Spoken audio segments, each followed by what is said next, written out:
चलते हैं प्रोग्राम की तरफ, स्टूडियोज की तरफ। नाज़रीन, वज़ीर-ए-आज़म इमरान खान साहब ने 2 दिन पहले एक ट्वीट किया जिसके मुताबिक उनका कहना यह था कि पाकिस्तान में एक मर्तबा फिर करंट अकाउंट जो है वो सरप्लस में आया है। इसको हुकूमत समझती है कि ये उसकी एक कामयाबी है, लेकिन जब आम आदमी से बात करें तो आम आदमी ये समझता है कि उसका मसला रोटी कपड़ा और मकान है, उसका मसला अंडों की कीमत है, उसका मतलब मसला घी की कीमत है, उसका मसला मुर्गी की कीमत है। इन तमाम मसाइल का हल कब होगा, लोग यही सवाल पूछते हैं। माशी आदादोशुमार का लोगों के मसाइल से क्या ताल्लुक है, ये सब समझने के लिए आज हम मौजूद है इशफाक तोला साहब के साथ। इसके साथ साथ हमने देखा कि FBI ने पिछले साल के मुकाबले में जो आदादोशुमार जारी किए हैं उससे ये अंदाजा हुआ कि 40% कम टैक्स रिटर्न जमा हुए हैं, जिसके बाद FBI कहता है कि अब क्रिमिनल कार्रवाई का आगाज किया जाएगा। तोला साहब से उसके ऊपर भी जायजा लेंगे कि आखिर ऐसा क्यों है, क्या अब टैक्स देने वाले को हथकड़ी लगाकर खींचते हुए जेल में डाला जाएगा। तोला साहब बहुत शुक्रिया आपका। तोला साहब, टैक्स से पहले शुरू करते हैं। आपका बुनियादी मामला ये है 40% टैक्स रिटर्न कम जमा हुए हैं, नंबर 1। नंबर 2 है उसकी तारीख में इजाफा पिछली दफा की तरह, हर दफा की तरह बल्कि नहीं किया गया, नंबर 2। नंबर 3 ये है कि कहा जा रहा है कि क्रिमिनल FIR काट के उनको जो अंदर किया जाएगा उन लोगों को जो रिटर्न भर नहीं रहे। तो रिटर्न भरने वाला कम से कम टैक्स पेयर तो होता है। इतने बड़े सोसाइटी के अंदर, इतने बड़े नेट के अंदर अगर कुछ लोग हैं तो आप उन्हीं को खींचेंगे। क्या इस चीज का जवाब है आपके पास? बिस्मिल्लाहिर्रहमानिर्रहीम। Thank you Fawad. मेरा ख्याल है किसी ने ये नहीं कहा कि क्रिमिनल प्रोसीडिंग्स की जाएंगी। देखिए, एक लॉ है, इनकम टैक्स लॉ जो है वो सिविल लॉ है, और उस लॉ के तहत जिस तरीके से अब उनको कॉल किया जाएगा, उनको नोटिस सर्व हो चुके हैं, और जिन्होंने FIR का कहा जा रहा है ना, किसने कहा है? मैं मेरी नजर से तो मुझे जरा, मैं तो सुबह शाम ये देखता रहता हूँ। क्यों रिकॉर्ड है तोला साहब, FIR के हवाले से कहा जा रहा है कि FIR का गलतफहमी हो गई।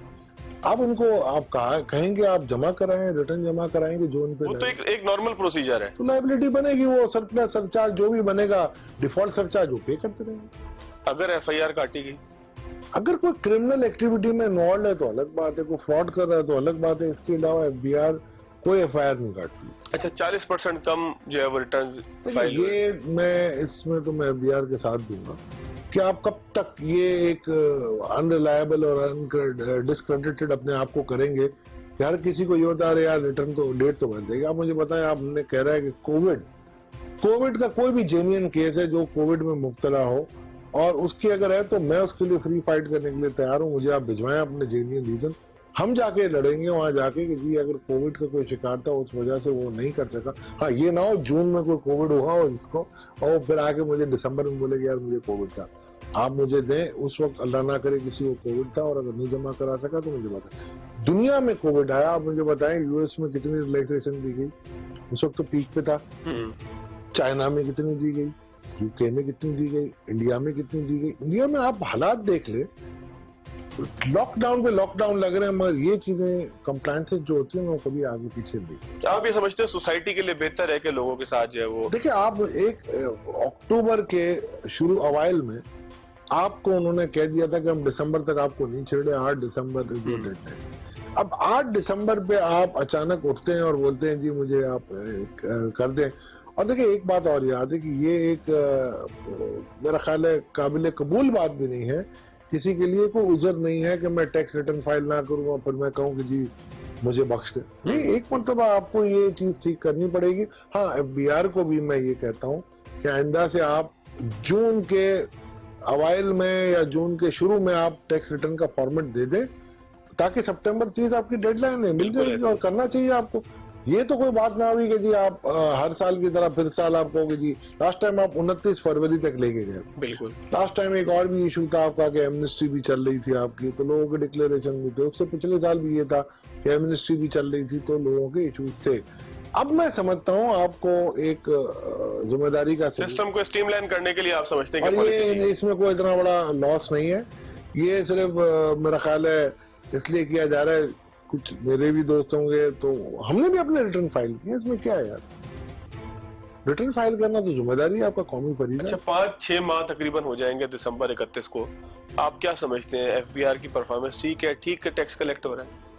देखिए, जो 5 महीनों के रिजल्ट आए थे वो तो मेरा ख्याल है सेटिस्फैक्ट्री है कि दे आर। अब देखें, वो अलग बात है कि ये बहुत थोड़े टारगेट थे और उन्होंने पूरे किए। असल इनका जो टेस्ट है ना वो अब शुरू हो रहा है। अब देखें दिसंबर चल रहा है और दिसंबर में अक्सर ये होता है आपका कि आपको एडवांस ये 4 इंस्टॉलमेंट्स होती है ना, तो दिसंबर में 15 तारीख को आती हैं। अब देखें दिसंबर के नताइज क्या आते हैं, मगर इससे मेरा ख्याल है दूर होते हुए मैं एक बात करूंगा कि यार एफबीआर की किसी टीम को तो आप चलने देना। बिल्कुल ठीक है। एक साल आप समझते हैं पॉलिसी चलनी चाहिए, रिवाइवल हो रहा है एफबीआर में, पॉलिसीज ठीक हो रही हैं? जो एक खान साहब कहते थे कि इदारों को ठीक करना है, इदारा ठीक हो रहा है? अभी देखिए कबल वक्त है ये, क्योंकि उन्होंने शुरू में 2.5 साल तजर्बा ज्यादा हुए ना, तो वो तजर्बा कैप्टन ही चेंज होते रहे।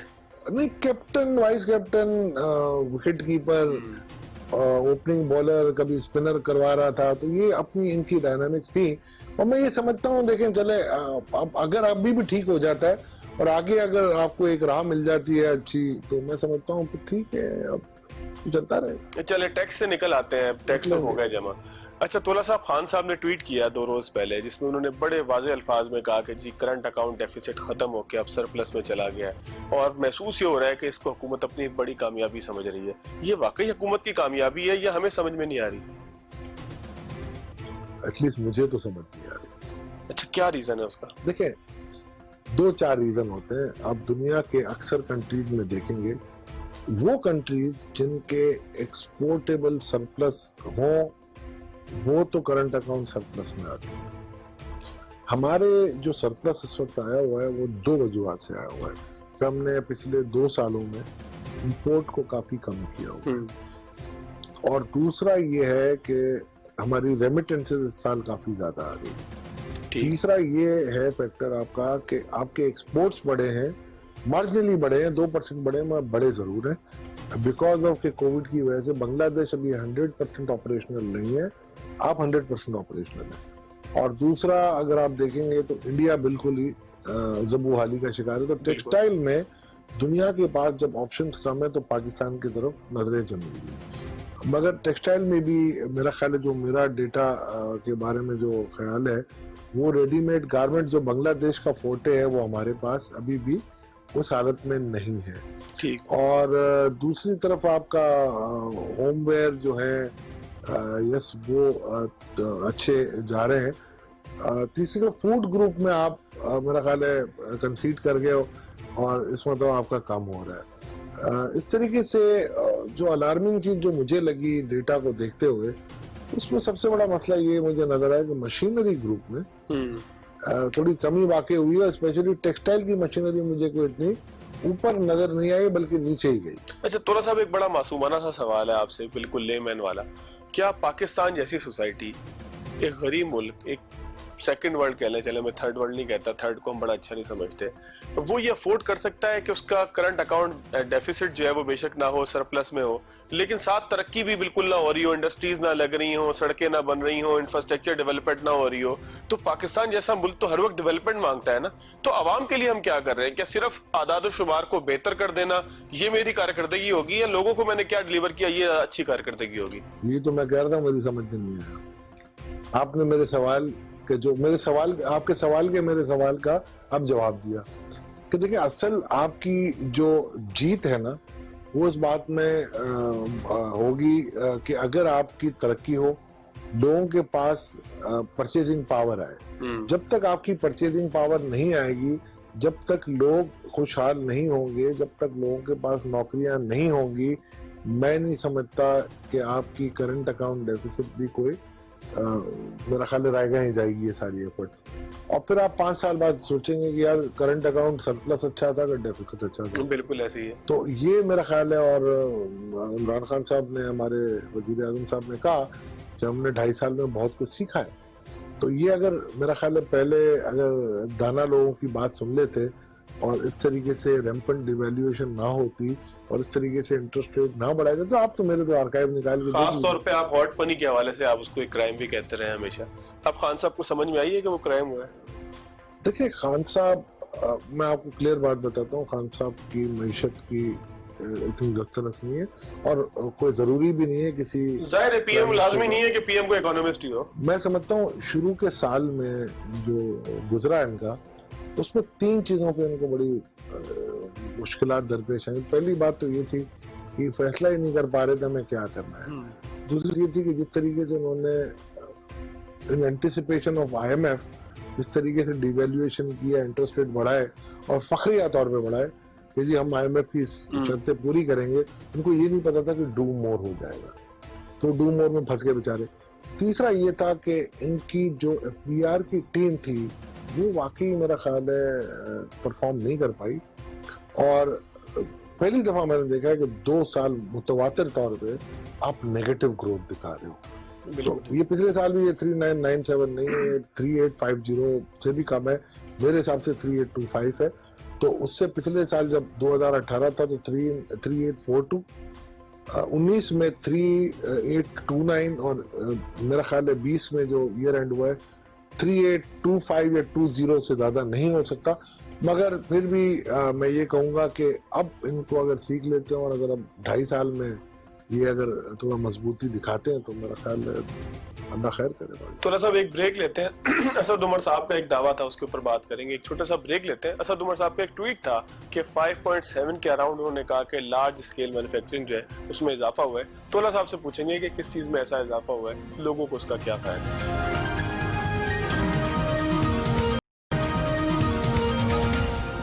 ब्रेक के बाद एक मरतबा फिर खुशामदीद। अशफाक तोला साहब हमारे साथ स्टूडियोज में मौजूद हैं, जायजा ले रहे हैं मईशत का और खास तौर पे हुकूमत के उन दावों का कि जिसमें वो कहती है कि मईशत बेहतरी की तरफ है, क्योंकि आम आदमी समझता है कि मईशत बेहतरी की तरफ नहीं बल्कि तबाही की तरफ है, क्योंकि उसके घर की मईशत तबाह हो रही है।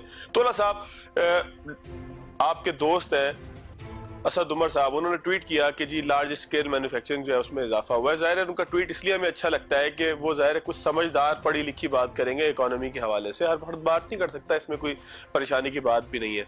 क्या इसके हवाले से आपने पूरी एक रिपोर्ट जारी की थी 2-4 दिन पहले ही, मेरे पास व्हाट्सएप पे आई थी, मैंने पढ़ने की कोशिश भी की, लोगों को समझाइएगा। देखिए लार्ज स्केल मैन्युफैक्चरिंग क्या है कि जो एक इंडस्ट्रियल सेक्टर्स होते हैं जो कि आपके एक मजमूई कौमी पैदावार का एक बड़ा हिस्सा होता है और वो आपकी एम्प्लॉयमेंट जनरेशन को काफ़ी हद तक संभालते हैं। आपकी दो ही जो नौकरियों के या जो एम्प्लॉयमेंट के 2 जरिए हैं, एक एग्रीकल्चर है और एक आपकी इंडस्ट्रियल सेक्टर होता है। सर्विस सेक्टर भी होता है मगर ज़्यादातर इन दोनों सेक्टर्स में आपकी खपत होती है। तो असद उमर साहब के जो ट्वीट थे उन्होंने ये कहा था कि 5.46% जुलाई अक्टूबर में, यानी कि इस साल के 4 महीनों में पिछले साल के 4 महीनों के मुकाबले में ग्रोथ हुई है।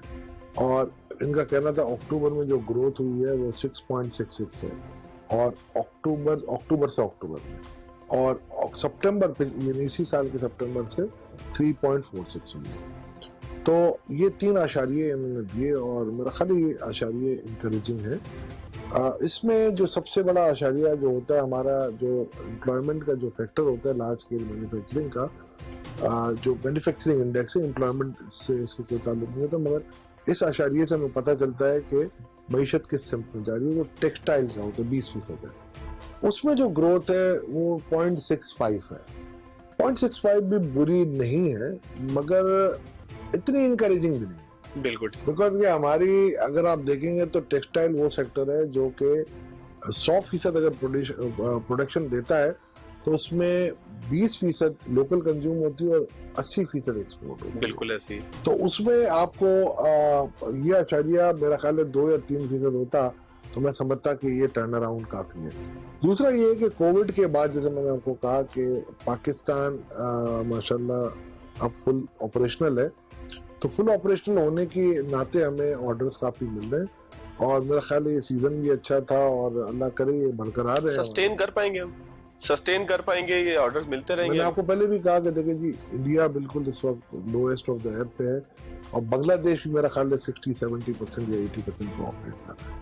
तो जब वहां पर देखें क्या होता है, उनके हालात क्या होते हैं, वो उनका बांग्लादेश का 80% जो एक्सपोर्ट है वो रेडीमेड गारमेंट्स है, they are the tailoring shop. बिल्कुल ठीक। तो हमारे पास अब देखें उनका क्या शेयर आता है और उनका क्या शेयर जब वो फुल ऑपरेशनल हो तो जाता है, इंडिया क्या लेके जाता है और अब हमें बाकी कंट्रीज से कितने चैलेंज मिलते हैं। तो ये देखते हुए मेरा ख्याल है अब आपको 3-4 महीने आगे जो है ना डायरेक्शन बताएंगे। दूसरा हुकूमत कुछ कर सकती है, कुछ ऐसी पॉलिसी बना सकती है कि थोड़ा सा कोई इंसेंटिव ऐसा मिले कि ये ऑर्डर्स आपके पास आते रहे। मेरी एक बात सुने फवाद साहब, जितनी आप इंसेंटिव देना चाहे ले लेंगे लोग, but incentive is not the solution. आप कब तक टैक्स पेयर का पैसा एक सेलेक्टिव सेक्टर पे आप निकालते रहेंगे? और उन्होंने क्या दिया? आपने इतने इंसेंटिव किए, आप इनके लिए डीवैल्यू कर देते हैं कि जी ये एक्सपोर्ट बढ़ाएंगे। आप मुझे बताएं कितने बढ़ गए? आपने आप समझते हैं मेरिट पे चीजें चलनी चाहिए? आप मेरिट पे चलाएं। आप किसी की इनएफिशिएंसी को सब्सिडाइज नहीं कर सकते। आप ऑब्वियसली कंपटीशन को सब्सिडाइज कर सकते, बट कंपटीशन में like alike, apple to apple compare किया जाता है। ये नहीं होता कि जी बाकी सब कॉस्ट लाइन्स ठीक है, उनका प्रॉफिट 5%, मेरा प्रॉफिट 25%, तो उसके में 20% के प्रॉफिट को तो सब्सिडाइज नहीं कर सकते। बिल्कुल ठीक है। अच्छा, थोड़ा सा आगे आ जाए। फॉरेन डायरेक्ट इन्वेस्टमेंट, हम बात तो करते हैं रेमिटेंसेस से हमें पैसे मिल जाते हैं, इन्वेस्टमेंट पाकिस्तान में कितनी आती है? क्योंकि इन्वेस्टमेंट तो पॉलिसी के नतीजे में आती है, इन्वेस्टमेंट तो लोग खुद नहीं करते जब तक कि आप उनको ग्राउंड प्रोवाइड नहीं करते, उस वक्त तक कोई नहीं आता, यानी कि हुकूमत का बराह रास्त ताल्लुक है। उसके क्या अहवाल रहा है कुछ अर्से में? देखिए, अभी तक तो कोई अहवाल ठीक नहीं है, और पाकिस्तान में पिछले 4-5 सालों में ये हालत है। पहले आप टेररिज्म की वजह से मार खाते थे, फिर आपके कुछ हालात ठीक हुए तो आप उसमें अपना क्या कहते हैं पॉलिटिकल इनसिक्योरिटी और इंस्टेबिलिटी में आप आ गए। अब जब से आप आए तो हाई इंटरेस्ट रेट आ गए, फिर डिवैल्यूएशन होने लगी, तो जो फॉरेन इन्वेस्टर है वो डर जाता है कि इनकंसिस्टेंट पॉलिसी जब आती है तो मैं नहीं समझता हूँ कि कोई भी, आप भी नहीं करेंगे। तो जब हम खुद नहीं कर सकते, हमारे इन्वेस्टर नहीं करना चाहते, तो बाहर से कौन आके करेगा? दूसरी बात ये होती है कि फॉरेन इन्वेस्टर जब आते हैं तो उनको पीस ऑफ माइंड और लॉन्ग टर्म पॉलिसी चाहिए, जो कि हमारे मुल्क में नहीं होती। और जब हम इस किस्म की कोई डिमांड करते हैं और अगर वो हुकूमत देना भी चाहती है तो मजबूरन वो वर्ल्ड बैंक और IMF के हाथों में उसकी मेरा ख्याल है चाबी होती है, और वो चाबी ताला जो होता है ना वो कभी खुलता ही नहीं, और खुलता है तो फिर बंद हो जाता है।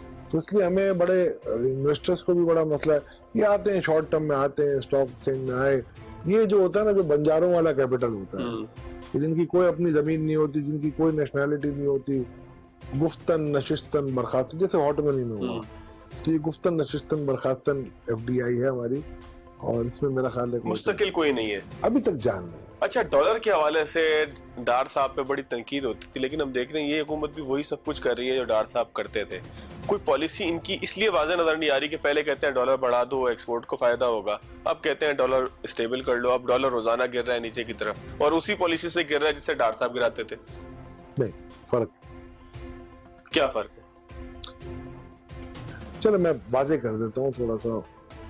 जब पिछले साल उन्होंने डॉलर गिराया था 168 से 155 पे लाए थे, वो हॉट मनी ला रहे थे, और उसके नतीजे में जो मेरा अंदाजा है कि 1500 से 1600 रुपए का आपको एडिशनल मार्कअप पे करना पड़ा, जो मैं आपके प्रोग्राम में कहता रहा हूँ, ये नहीं है, और दूसरे प्रोग्राम में मैंने कहा, और उसमें मैंने आर्टिकल भी लिखे, कुछ दोस्तों की नाराजगियां भी हो गई, यार आपने क्यों लिखा। तो वो एक तरीका था जो मैं समझता हूँ कि उनको नहीं करना चाहिए था। डार साहब का तरीका जो मैं समझ सका हूँ, उससे पहले भी डार साहब ने किया और उसके बाद डॉक्टर इशरत हुसैन ने भी किया ये, and he was governor state bank.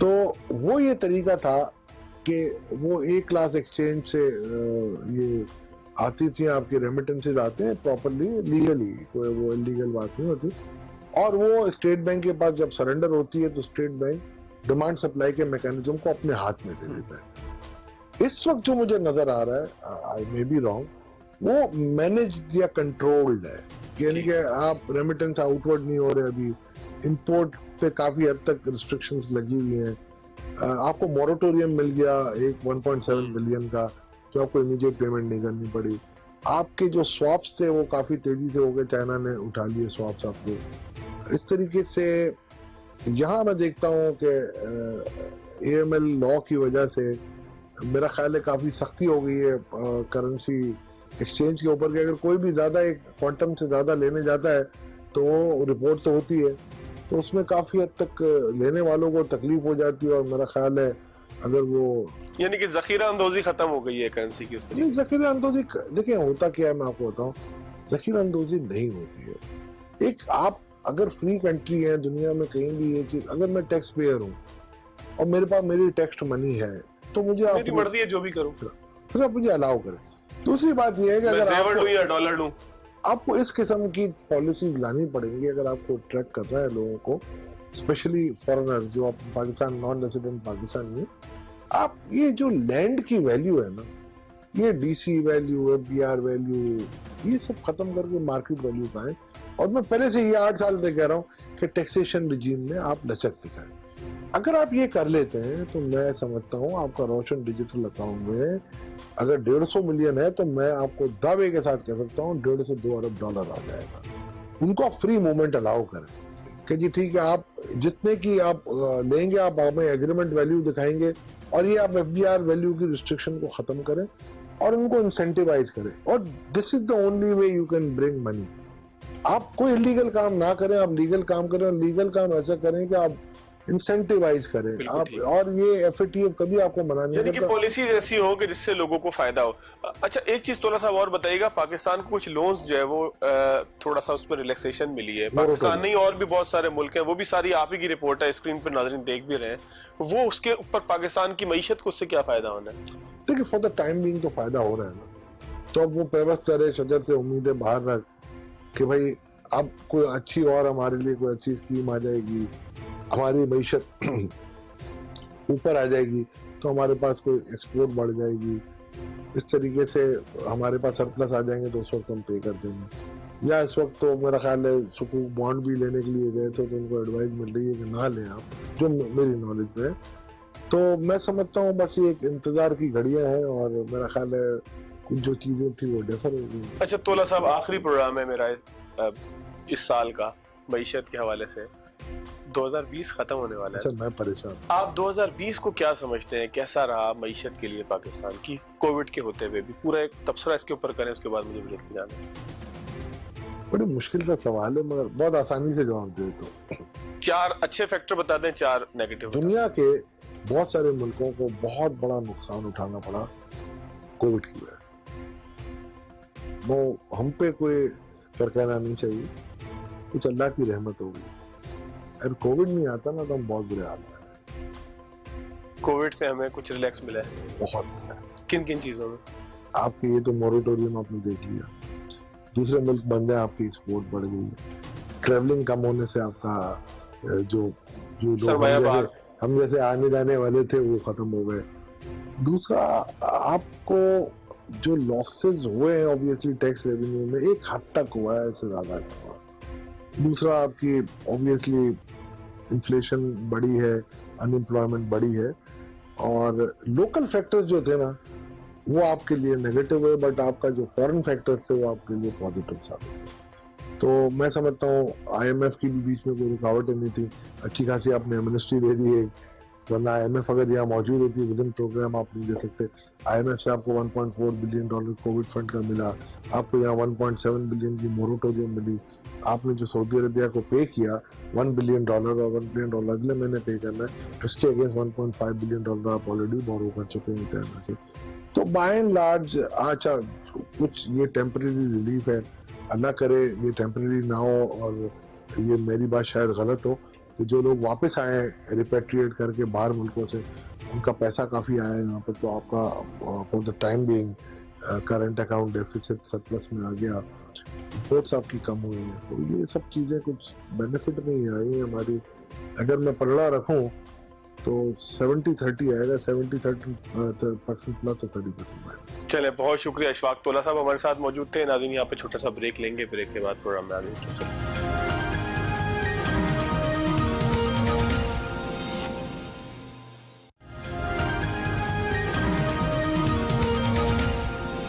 Break के बाद एक मरतबा फिर खुशामदीद। हुकूमत कहती है मईशत बेहतर हो रही है। समीर मीर शेख साहब हमारे साथ मौजूद है, हुकूमत की तर्जुमानी भी करेंगे और साथ साथ ताजर रहनुमा भी हैं। मीर साहब बहुत शुक्रिया आपके वक्त का। मीर साहब, हुकूमत कहती है मईशत बेहतर हो रही है, दावे हैं, कुछ ऐसे आदादो शुमार आ रहे हैं, इमरान खान साहब ने ट्वीट किया है कि करंट अकाउंट जो है वो सरप्लस में है, लेकिन दूसरी जानिब आवाम जो है वो परेशान है। लोगों से अगर बात करें, हम रोड के ऊपर निकलते हैं, रोड शोज करते हैं, लोगों से बात करते हैं तो लोग परेशान नजर आते हैं कि महंगाई है, बेरोजगारी है। इन तमाम चीजों के साथ हुकूमत के दावे लोग किस तरीके से यकीन करें? देखें जी, सबसे पहले तो हमें क्या करना है कि हमें इकोनॉमिक जो हमारे इंडिकेटर्स हैं उनको देखना है कि इंडिकेटर्स किधर जा रहे हैं। मैं समझता हूं कि पाकिस्तान एक उन मुल्कों में इसका शुमार हो रहा है जो कोविड के टाइम पे उसने बहुत अच्छी तरक्की की। जो ये मैं नहीं कह रहा हूं, आप सारे पोल्स उठा लें, आप गैलेप्स के उठा लें, ब्लूमबर्ग के उठा लें, या आप देखें कि पाकिस्तान को क्यों थर्ड बेस्ट मार्केट कहा गया इन टर्म्स ऑफ दिस। हमारी स्टॉक एक्सचेंज को world's best stock market, Asia's best stock market कहा जा रहा है। थोड़ा सा हमें इन्फ्लेशन की तरफ मैं समझता हूं कि कुछ चीजें हैं जो अभी तक नहीं पहुंच रही है, but we are on the right track. आज अगर आप हमारी सीमेंट की एक्सपोर्ट देखें वो बढ़ रही है, आप हमारी टेक्सटाइल की एक्सपोर्ट देखें बढ़ रही है।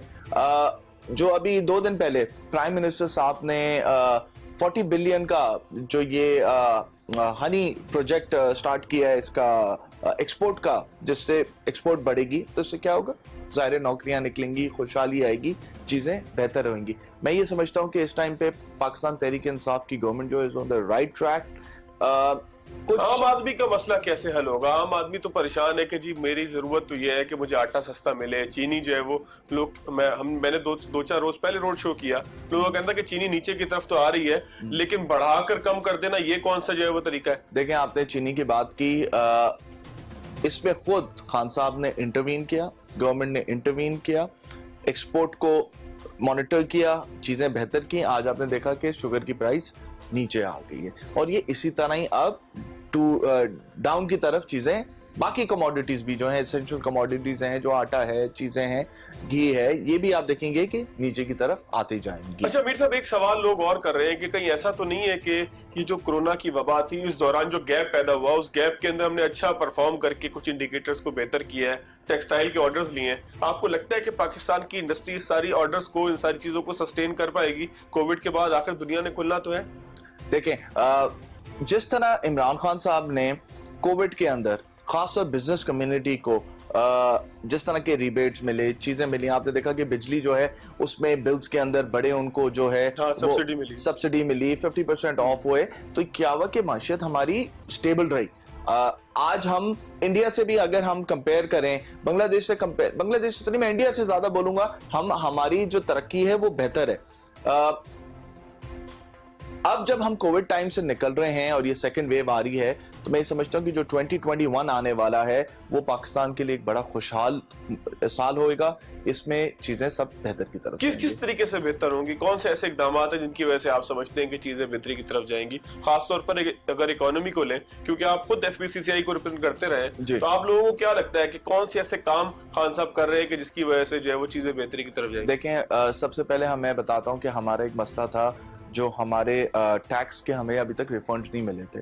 इसी तरह पीपल्स पार्टी की हुकूमत आई, वो वादे करते रहे, आज तक नहीं मिले, जिसकी वजह से बड़ी इंडस्ट्री बंद हुई। नवाज शरीफ साहब वंस अगेन बड़े होप्स से बिजनेस कम्युनिटी को उनसे, but he failed miserably. Ishaq Dar साहब ने जितनी इकोनॉमी को तबाह बर्बाद किया, मैं समझता हूँ कि इससे हमें निकलने में 10 साल और लग जाएंगे। इमरान खान साहब जैसे हुकूमत में आए, सबसे पहले हमारे टैक्स रिफंड हमें मिलना शुरू हो गए, जो लास्ट 10 सालों में नहीं मिल रहे थे। एक ताजिर की हैसियत से आपको इसाक डार साहब से क्या प्रॉब्लम थी? आखिरी हुकूमत से क्या आपको मुश्किलात थी जो आपको लगता है कि आप बेहतरी की तरफ जा रहे हैं? देखिए, इसाक डार साहब से सबसे बड़ा इशू यही था कि वो बिजनेस कम्युनिटी को सुनते ही नहीं थे, बात उनकी अपनी चलाते थे। बिजनेस कम्युनिटी शोर कर करके थक गई। हमने बजट में जितनी भी चीजें डाली उन्होंने सब रिजेक्ट की हमारी। हम जब भी उनसे मीटिंग करते थे उनको बताते थे कि भाई माशियत का हाल बुरा जा रहा है, हमारी एक्सपोर्ट जो है वो गिर रही है, हमारे को बिजनेस कम्युनिटी जो है बिल्कुल जो है वो बंद करने पे आ गए, हमारे रिफंड्स वापस करें, हमारे को जो है कोई सहूलियत दें, नथिंग। और अब क्या ऐसी चीज हो रही है कि जिसकी वजह से आप इत्मीनान का शिकार? हमें इस टाइम पे हमारे टैक्स के रिफंड मिलना शुरू हो गए। बिजनेस कम्युनिटी के साथ जो है इमरान खान साहब की रेगुलर मीटिंग्स हैं, चाहे वो सीमेंट इंडस्ट्री हो, चाहे वो आबाद वाले हों, चाहे बिल्डर्स हों, चाहे दूसरे हों, सबसे मिल रहे हैं, सबके मसले मसाइल सुन रहे हैं। स्पेशली हमारे टैक्स के रिफंड्स हमें मिलना शुरू हो गए। इमरान खान साहब ने दूसरी चीज इंडस्ट्री के लिए बड़े पैकेजेस का अनाउंस किया है। दूसरी चीज ये है कि आप देखेंगे कि जो पूरे पाकिस्तान के अंदर, खासतौर पर हम अभी कराची को फोकस करें, जो हम हमेशा कहते हैं कराची एक बिजनेस हब है, इसके अंदर जो सारी अभी इन्वेस्टमेंट आ रही है उससे भी मुल्क और लोगों का फायदा होने वाला है। अच्छा, इंडस्ट्री के पैकेज की आपने बात की। कंस्ट्रक्शन इंडस्ट्री को एक पैकेज दिया गया था, जिसके बाद हमने देखा कि खास तौर पे कराची में तामीरात जो काफी अरसे से रुकी हुई थी वो शुरू हुई। आगे आने वाले वक्तों में आपको क्या मुस्तकबिल लगता है इसका? देखें, अगर आज हम LSM की बात करें, लार्ज स्केल मैन्युफैक्चरिंग की बात करें, तो उसके अंदर 4.8% हमने देखा है कि अपवर्ड्स है चीजें।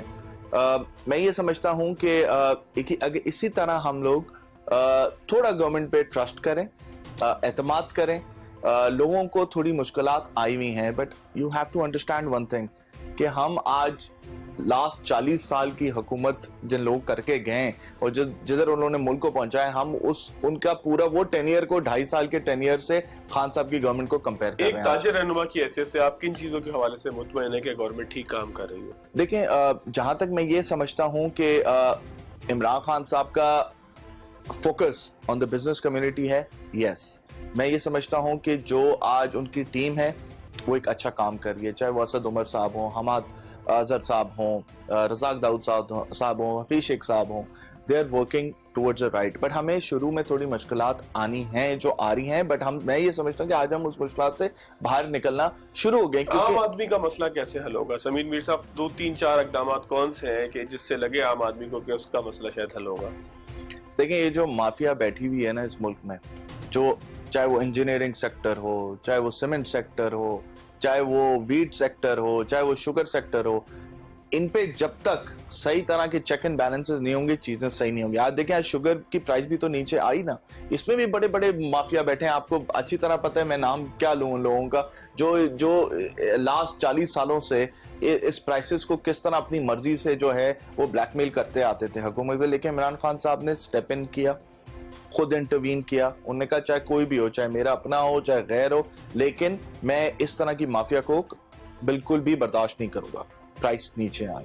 इसी तरह हम दूसरी कमोडिटीज में भी देख रहे हैं कि प्राइसेस डाउनवर्ड्स की तरफ। टैक्स के हवाले से हमेशा से कराची के ताजरों का एक मामला ये रहा है कि वो समझते हैं कि हुकूमत जबरदस्ती उनसे जो है वो टैक्स ले रही है, और खास तौर पर अब तो ये हुआ है कि रिटर्न ना भरने वालों के खिलाफ क्रिमिनल FIR का भी जो है इंदिया दिया है FBR ने। तो आपको लगता नहीं है कि इससे क्योस होगा सोसाइटी के अंदर कि टैक्स देने वाला ये समझेगा कि टैक्स देने के बाद भी मुझे पकड़ा जा रहा है? देखें, जब ये शुरुआत हुई थी चीजों की, तो यहाँ से हम एक डेलीगेशन लेके गए थे हफीज शेख साहब के पास, जिसके अंदर रज़ाक दाऊद साहब भी बैठे थे और उस टाइम FBR के चेयरमैन इशरत जैदी साहब भी बैठे हुए थे। तो हमने उनको यही चीज बताई कि देखें, बिजनेस कम्युनिटी वाले जो है ना, ये कोई क्रिमिनल लोग नहीं है। आप इनके साथ ये नहीं कर सकते कि अगर कोई टैक्स के अंदर किसी का कोई कम आए तो आप आए, उनका ऑफिस सामान उठा के ले जाएं, उनकी चीजें उठा के ले जाएं, सील कर दें। तो वो उसी वक्त ऑर्डर किया और वो चीजें रुकवा दी गई थी। आपने देखा कि टैक्स के अंदर काफी अब इस तरह के रिफॉर्म्स आए हैं जो क्वाइट फ्रेंडली हैं टुवर्ड्स द बिजनेस कम्युनिटी। मैंने अपना परसों टैक्स रिटर्न फाइल किया है, जो कभी भी वो हमें वापस नहीं मिलते थे चीजें, वो अब मिलना शुरू हो गई। नहीं मिलते थे, कभी भी नहीं मिलते थे। किसी हुकूमत को आप उठा के देख लें कि उन्होंने कभी कोई रिफंड वापस किया हो। हम आज क्या वजह है कि हमारे जो FBR के कलेक्शंस हैं वो फर्स्ट क्वार्टर में एक्सीड कर चुके हैं प्रीवियस गवर्नमेंट्स के कलेक्शन को।